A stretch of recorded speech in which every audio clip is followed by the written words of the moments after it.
오늘 워싱턴 DC의 한 지하철역 입구에서 총격 사건이 발생해 주 방위군 2명이 중태에 빠졌습니다.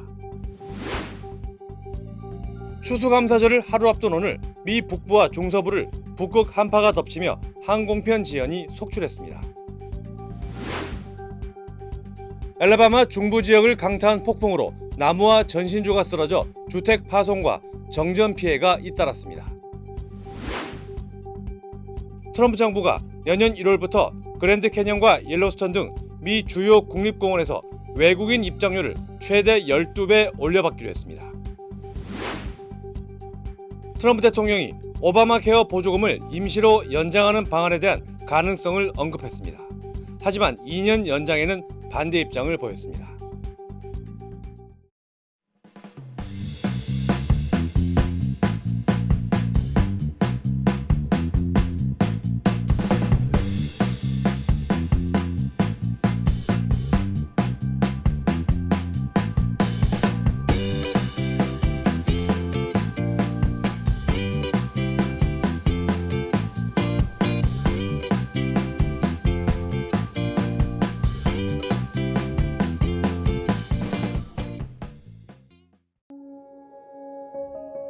늘 가족이 먼저였던 당신,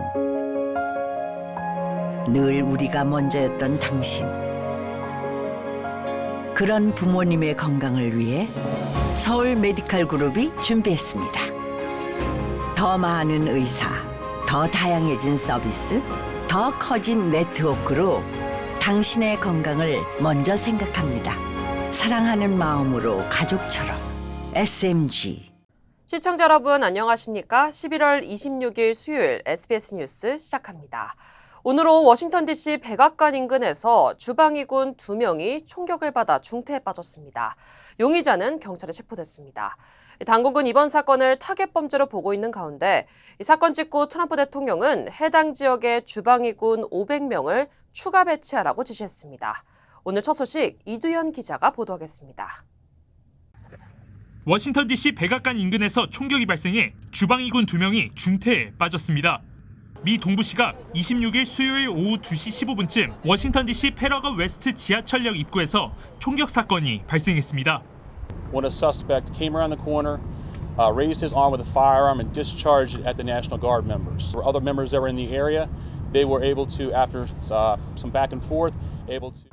이곳은 백악관에서 북서쪽으로 한 블럭 떨어진 곳으로 걸어서 5분도 되지 않는 거리입니다. 이번 사건으로 남성 1명과 여성 1명 등 주방위군 2명이 위중한 상태입니다. Two of our brave were brazenly attacked in a horrendous act of violence. They were shot. They're in critical condition. 경찰은 용의자 1명을 구금 중이라고 밝혔는데 용의자도 총격을 입었지만 생명에는 지장이 없는 상태입니다. 사건의 여파로 백악관은 일시적으로 문을 닫았습니다. 추수감사절을 맞아 플로리다에 머물고 있는 트럼프 대통령은 소셜미디어를 통해 주방위군 2명을 총격한 그 짐승은 마찬가지로 심각한 상처를 입었다며 어찌됐든 엄청난 대가를 치르게 될 것이라고 전했습니다. 총격 사건은 트럼프 대통령이 지난 8월부터 치안 강화를 이유로 워싱턴 DC 도심에 주방위군을 2,000명 이상 배치한 가운데 발생했습니다. 이번에 사망한 병사들은 웨스트버지니아 주방위군 소속입니다. SBS 이두현입니다. 추수감사절 연휴를 하루 앞두고 미국 북부와 중서부 지역을 중심으로 북극 한파가 덮치며 항공기 지연이 속출하고 있습니다. 연방항공청에 따르면 오늘 눈폭풍과 강풍 영향으로 미 전역 항공편 2,300여 편이 지연된 것으로 나타났습니다. 특히 미네소타와 미시건, 위스콘신 등 북부 지역은 곳곳에 12cm, 약 30cm 안팎의 폭설이 예보돼 항공편 차질이 가장 심한 상황입니다. 중부와 동부 지역도 기온이 급락하면서 추수감사절 당일까지 항공 운항 혼잡이 이어질 것으로 전망됩니다.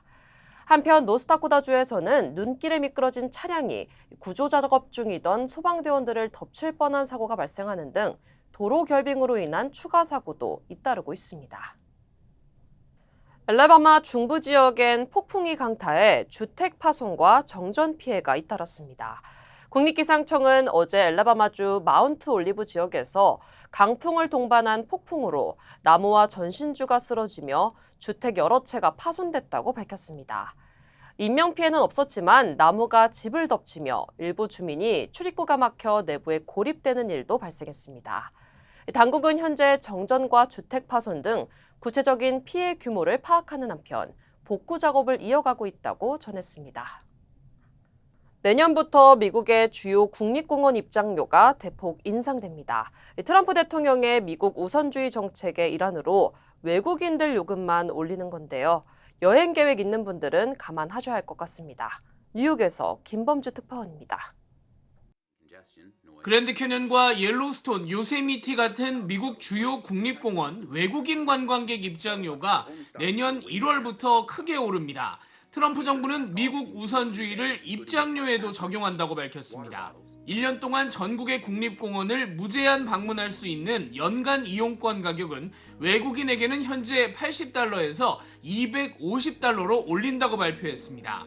연간 이용권이 없는 외국인이 방문객이 가장 많은 11개 국립공원을 갈 때는 1인당 $100씩 추가 요금을 받기로 했습니다. 한국인이 많이 방문하는 그랜드 캐년과 옐로스톤, 요세미티 등 주요 공원들이 대부분 포함되어 있습니다. 현재는 한국인 4인 가족이 이 국립공원에 가면 $35, 우리 돈 5만 원을 입장료로 내는데 내년 1월부터는 $250짜리 연간 이용권을 사거나 그렇지 않으면 $435, 63만 원을 내야 합니다. 7배에서 12배까지 부담이 늘어나는 셈입니다. 트럼프 대통령은 지난 7월 외국인 입장료를 올리라는 행정명령에 서명했고 4개월간 검토 끝에 오늘 구체적 내용이 발표됐습니다. 현 정부가 국립공원 관리 예산을 4천억 원 이상 삭감했는데 외국인 입장료로 그 부분을 충당하려는 것으로 해석됩니다. 올해 미국을 찾은 해외 관광객은 작년보다 8% 정도 줄어들 것으로 추산되고 있는데 국립공원 입장료까지 이렇게 대폭 인상되면 내년에도 관광 분야 경기 회복은 쉽지 않을 것으로 전망됩니다. 뉴욕에서 SBS 김범주입니다. LA 카운티가 산불과 연방 이민 단속으로 피해를 본 주민들을 위해 렌트비, 모기지 지원 프로그램의 사전 신청 절차를 오늘부터 시작했습니다. 사전 신청은 전용 웹페이지에서 기본 정보만 입력하면 되며 본 신청은 12월 중순부터 내년 1월 말까지 진행됩니다. 지원 대상은 카운티 중간소득 80% 이하 거주자로 관련 피해를 증명해야 하며 최대 6개월치 미납 렌트비 또는 유닛당 $15,000까지 지원받을 수 있습니다. 한인타운 노동연대 키와는 한인들을 위해 사전 신청 대행 서비스를 무료로 제공하고 있으며 이 대행 서비스를 이용하기 위해서는 반드시 사전 예약을 해야 합니다. 트럼프 대통령이 오바마 케어 보조금 임시 연장 가능성을 열어두면서도 2년 연장안에는 반대 입장을 밝혔습니다. 트럼프 대통령은 임시 연장안은 지지하지만 장기적으로 볼 때 연방보조금을 보험사 대신 가입자에게 직접 지급하는 건강저축계좌 방식을 선호한다고 강조했습니다. 백악관이 검토했던 2년 연장안은 보수층이 요구한 소득기준 및 무료 플랜 폐지 등이 포함돼 논의됐으나 공식 발표는 무산됐습니다. 보조금은 연말 만료를 앞두고 있으며 관련 논의는 여전히 평행선을 달리는 가운데 이어지고 있습니다. 2020년 미국 대선 결과를 뒤집으려 했다는 혐의로 트럼프 대통령과 측근들을 기소했던 조지아주 형사사건이 검찰의 공소유지 포기로 사실상 막을 내리게 됐습니다. 트럼프 대통령과 측근 18명은 조지아주에서 2020년 대선 패배를 뒤집을 만큼의 표를 찾으려 했고 관련 혐의로 기소된 트럼프는 구치소에서 머그샷 촬영까지 했습니다. 이로써 트럼프 대통령은 자신에게 제기된 4건의 형사사건 중 3건에서 벗어날 수 있게 됐습니다. 마지막으로 남아있는 형사사건은 뉴욕 맨하탄 지방검사가 제기한 성인물 배우 스토미 데니얼스에 대한 입막음 돈 지급 의혹건입니다. 내년 5월 끝나는 제롬 파월 연방준비제도 의장의 후임으로 케빈 애씑 백악관 국가경제위원회 위원장이 유력하게 거론되고 있다고 블룸버그 통신이 보도했습니다. 애씑 위원장은 트럼프 대통령의 최측근으로 트럼프 대통령이 원하는 연준의 금리 인하를 단행할 수 있는 인물로 평가받습니다. 트럼프 대통령은 집권 1기 때 파월 의장을 지명했지만 2기 들어 파월 의장이 빠르게 금리를 인하하지 않자 공개적으로 비난을 이어왔습니다. 네, 미국 내 실업수당 청구 건수가 3주 연속 감소한 것으로 나타났습니다. 노동부에 따르면 지난주 첫 실업수당 청구 건수는 21만 6천 건으로 지난 4월 이후 가장 낮은 수준을 기록했습니다. 반면 최근 발표된 9월 고용 보고서에서는 실업률이 4.4%로 오르며 구직난이 여전한 것으로 나타났습니다. 전문가들은 해고는 적지만 신규 채용도 활발하지 않은 이른바 저고용, 저해고 현상이 이어지고 있다며 경기 불확실성 속에서 기업들이 해고는 미루면서도 채용은 주저하는 상황이 계속되고 있다고 분석했습니다. 트럼프 행정부가 오젬픽과 위고비를 포함한 고가 처방약 15종의 인하된 약가를 공식 발표했습니다. 메디케어 메디케이드 서비스 센터는 새 협상 가격이 2027년부터 적용되며 85억 달러 이상의 예산 절감 효과가 있을 것으로 전망했습니다. 오젬픽과 위고비의 30일 기준 가격은 기존 959달러에서 274달러로 크게 낮아졌습니다. 전립선암, 유방암, 폐질환 등 다양한 치료제도 인하 대상에 포함됐습니다. 연방정부는 이번 조치로 메디케어 가입자들의 약품비 부담이 2027년에만 약 6억 8천만 달러 줄어들 것으로 보고 있습니다. 저는 많은 한국인들의 제2의 고향 LA를 사랑합니다. 저는 한국인의 꺼지지 않는 열정과 서로를 향한 따뜻한 정을 존중합니다. 그리고 한인 사회와 함께한 시간이 자랑스럽습니다. 앞으로도 오래도록 함께 발전하기를 진심으로 바랍니다. I'm Richard Hoffman. Let me help you. 리처드 호프만 법률 그룹. 에이미입니다. 골프하면 피부를 포기한다 하시잖아요. 자외선 때문에. 저는 셀리온 GF7 플러스를 사용하는데요. 피부 재생 효과가 정말 최고예요. 그래서 언제나 깨끗하고 탱탱한 얼굴. 7가지 피부 세포 성장 인자에 세포 노화 억제 특효 성분 NMN과 PDRN까지 플러스. 사람을 아름답게 피부과학 셀리온 GF7 플러스. 캘리포니아주에 올해 신종 변이 유행으로 최악의 독감 시즌을 맞을 수 있다는 경고가 나왔습니다. LA 카운티 공공보건국은 어제 독감 바이러스 변종 H3N2 서브클레이드 K 확산으로 앞으로 2-3주 안에 본격적인 독감 시즌에 돌입할 가능성이 크다고 밝혔습니다. 전문가들은 일반적인 독감 유행이 크리스마스 이후부터 새해 초까지지만 백신 접종 감소와 강화된 변이로 올해는 감염자와 입원 환자가 더 늘어날 수 있다고 우려했습니다. 특히 H3N2 변종은 올해 백신 구성 이후 출현해 백신 효과가 다소 떨어질 가능성이 있지만 여전히 중증 예방에는 효과가 있다고 보건당국은 강조했습니다. 연방우정국 USPS의 택배 등 우편 서비스 요금이 최대 8% 인상될 전망입니다. 우정국은 최근 보도자료를 통해 내년 1월 18일부터 소포 등 주요 배송 서비스 요금을 인상할 계획이라고 밝혔습니다. 우정국이 우편규제위원회에 제출한 인상안에 따르면 프라이어티 메일은 약 6.6%, 익스프레스 프라이어티 메일은 7.8% 인상됩니다. 또 일반 지상 배송 서비스인 그라운드 어드밴티지와 전자상거래 소포 서비스인 파슬 셀렉트도 각각 6% 오를 예정입니다. 우정국은 지난 7월 우표 가격을 73센트에서 78센트로 인상한 데 이어 이번 요금 인상 역시 소비자 물가지수를 반영한 것이라고 설명했습니다. 서울이 더 가까워지는 쾌속 교통 프리미엄 입지 7호선 연장선 시티타워역이 청라 오피스텔의 투자 가치를 확실하게 해드립니다. 글로벌 경쟁력을 갖춘 중증 전문 병원 서울 아산병원 청라와 아시아 최대 규모 코스트코 청라점까지 생활의 모든 편리함을 갖춘 아메리칸 시티 청라 오피스텔. 이제 미주 동포들을 위한 특별 분양을 만나보세요. 분양 문의 213-285-7934 213-285-7934. 홍콩의 대형 아파트 단지에서 큰 화재가 나서 지금까지 36명 이상 숨졌고 29명이 다쳤습니다. 실종된 주민도 300명 가까이 돼서 인명피해 규모가 더 늘어날 것으로 보입니다. 박찬범 기자입니다. 공사 안전망을 뚫고 시뻘건 불길이 치솟아 오르고 시커먼 연기가 건물뿐 아니라 주변 지역을 덮습니다. 어제 오후 2시 50분쯤 홍콩 북부 타이포 구역의 주거용 고층 아파트 단지에서 큰 화재가 발생했습니다. Besides, the temperature inside the buildings concerned are very high, so it's quite difficult for us to enter the building. 존니 홍콩 행정장관은 오늘 새벽 기준 화재 진압에 나섰던 소방관 1명을 포함해 36명이 숨지고 279명이 실종 상태라고 말했습니다. 구조된 부상자 29명도 병원에 입원해 있는데 이 가운데 7명은 위독한 상태입니다. 소재 파악이 안 된 인원이 많은 데다 고층 건물에서 탈출하지 못한 주민들이 있어 인명피해는 늘어날 전망입니다. 불이 난 단지는 42년 된 노후 건물로 약 4,800명이 거주하고 있습니다. 화재 당시 외벽 등 보수 작업이 진행 중이었습니다.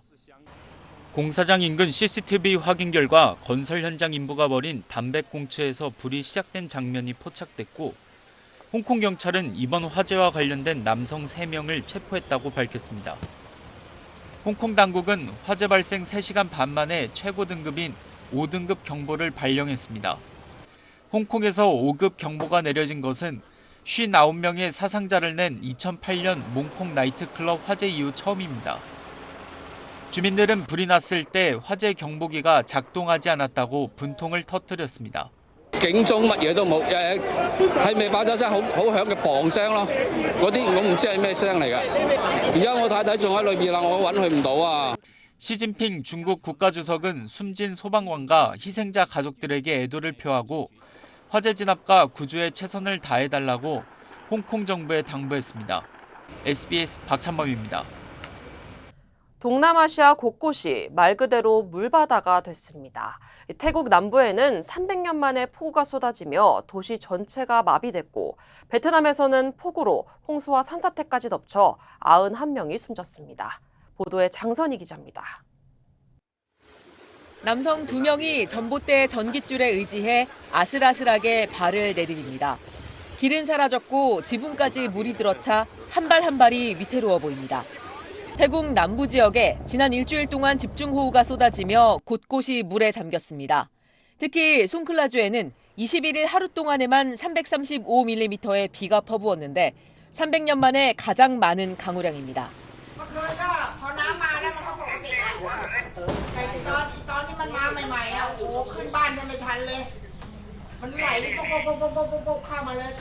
최소 33명이 숨졌고 270만 명이 피해를 입었습니다. 여전히 고립된 사람들도 많아 SNS에는 구조를 요청하는 글이 계속 올라오고 있습니다. 태국 정부는 이들 지역에 재난 비상사태를 선포하고 비상식량 지원을 위해 항공모함까지 투입하기로 했습니다. 인접한 말레이시아도 상황은 비슷합니다. 북동부 켈란탄주에선 강물이 범람해 주택 수천 채가 침수됐고 10만여 명이 긴급 대피했습니다. 말레이시아 기상청은 최고 단계인 위험경보를 발령했습니다. 앞서 이달 중순엔 베트남 중부와 남부에서 폭우로 홍수와 산사태가 발생해 91명이 숨졌습니다. 동남아시아는 이 시기 몬순 우기에 접어들며 비가 많이 내리지만 올해는 특히 해수면 온도가 상승해 공기 중 수증기량이 많아지며 예상치 못한 물폭탄이 집중된 걸로 분석됩니다.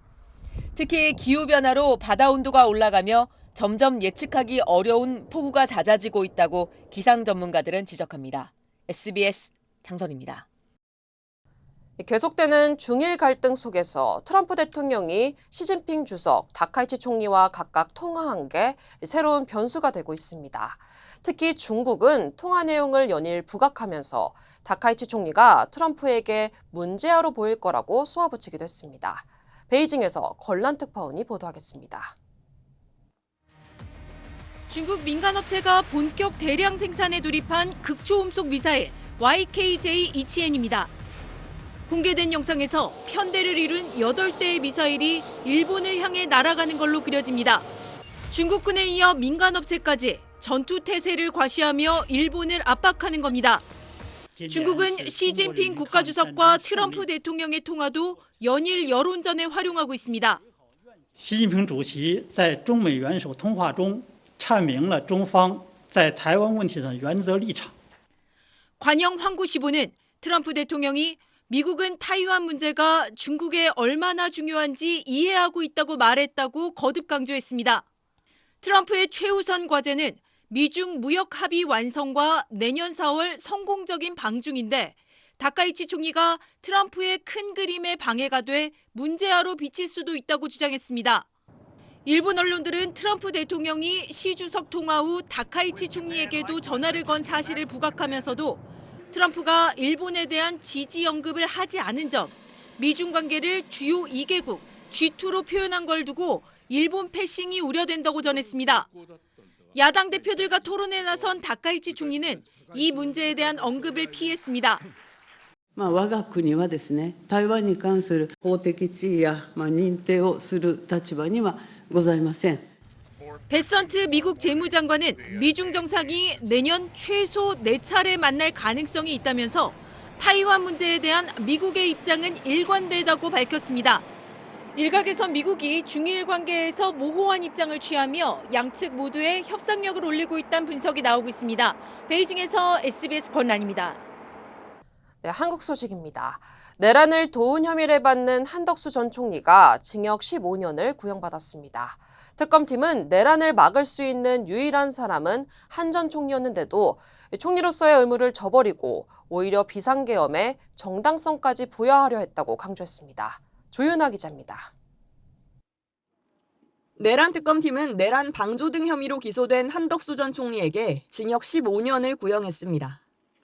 12.3 비상계엄과 관련해 기소된 내란 사건 가운데 첫 구형입니다. 특검팀은 한 전 총리가 대통령 제1보좌기관이자 행정부 2인자인 국무총리로서의 의무를 저버리고 윤석열 전 대통령의 비상계엄 선포 업무를 보좌했다고 밝혔습니다. 피고인을 엄히 처벌함으로써 다시는 대한민국에서 이와 같은 불행한 역사가 되풀이되지 않도록 하여야 할 것입니다. 특검팀은 또 한 전 총리가 내란 사태를 막을 사실상 유일한 사람이었지만 윤 전 대통령의 내란 범행에 가담해 국가와 국민 전체를 피해자로 만들었다고 강조했습니다. 그러면서 위헌 위법한 계엄의 정당성을 확보하기 위해 사후 계엄 선포문을 만들었고 헌법재판소에서 위증을 저질러 사법질서를 기망했다고 지적했습니다. 이에 한 전 총리 측은 비상계엄 선포가 국헌문란의 목적과 폭동행위란 인식조차 없었고 이를 알게 된 후엔 윤 전 대통령을 저지하려 했다고 최후 변론에서 주장했습니다. 한 전 총리는 계엄 선포로 국민이 겪은 고통과 혼란을 죄송스럽게 생각한다며 고개를 숙였습니다. 비록 비상계엄을 막지 못했지만 비상계엄에 찬성하거나 비상계엄을 도우려 한 일은 결단코 없습니다. 한 전 총리에 대한 1심 선고 공판은 내년 1월 21일에 열립니다. SBS 조윤아입니다. 김건희 여사 재판에 최측근인 유경옥 전 대통령실 행정관이 증인으로 나왔습니다.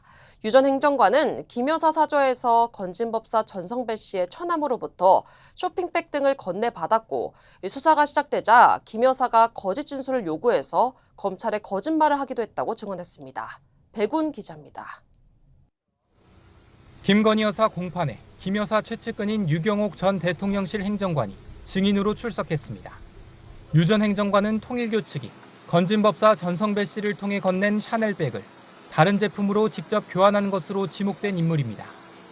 유 전 행정관은 2022년 7월 초쯤 김 여사 서초동 사저 주차장에서 전 씨의 처남에게 쇼핑백 1개와 보자기에 싼 물건을 받았다며 카트로 옮겨야 할 크기였다고 증언했습니다.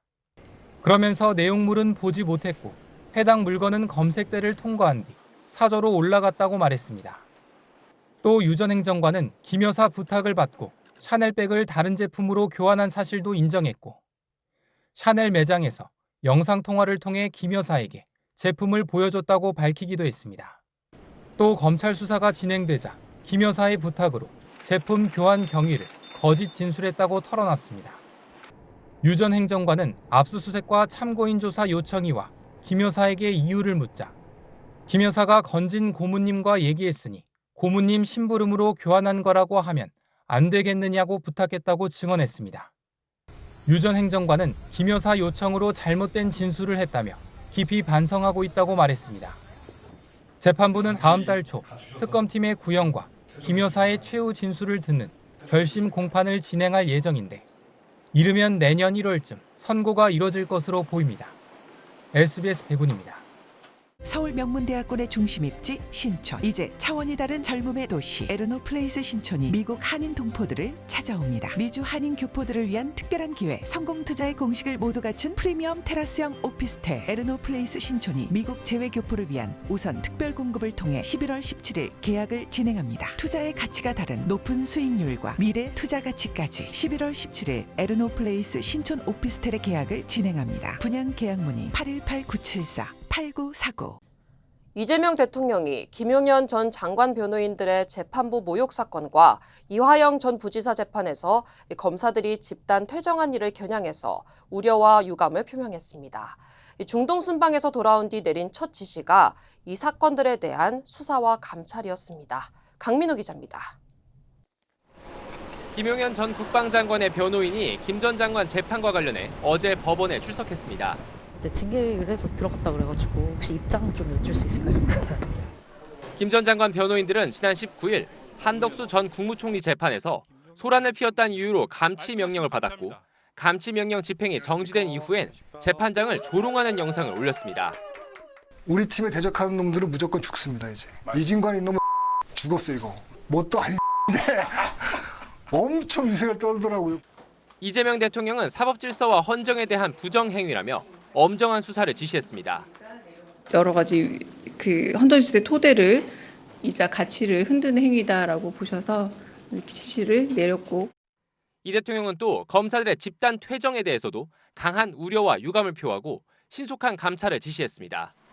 그제 이화영 전 경기부지사에 대한 술파티 의혹 위증 혐의 사건의 공판 준비기일에서 증인 채택을 다수 기각하는 등 재판부가 불공평한 소송 지휘를 하고 있다면서 검사들이 기피 신청을 하고 모두 퇴정한 걸 겨냥한 겁니다. 이 대통령은 이를 재판 방해 행위라고 했습니다. 7박 10일의 순방 후 귀국한 이 대통령의 첫 공식 지시로 수사와 감찰에 속도가 붙을 전망인데 국민의힘은 검사 감찰 지시와 관련해 이 대통령의 위험한 사법 개입 시도를 강력 규탄한다며 재판 개입을 멈추라는 논평을 냈습니다. SBS 강민우입니다.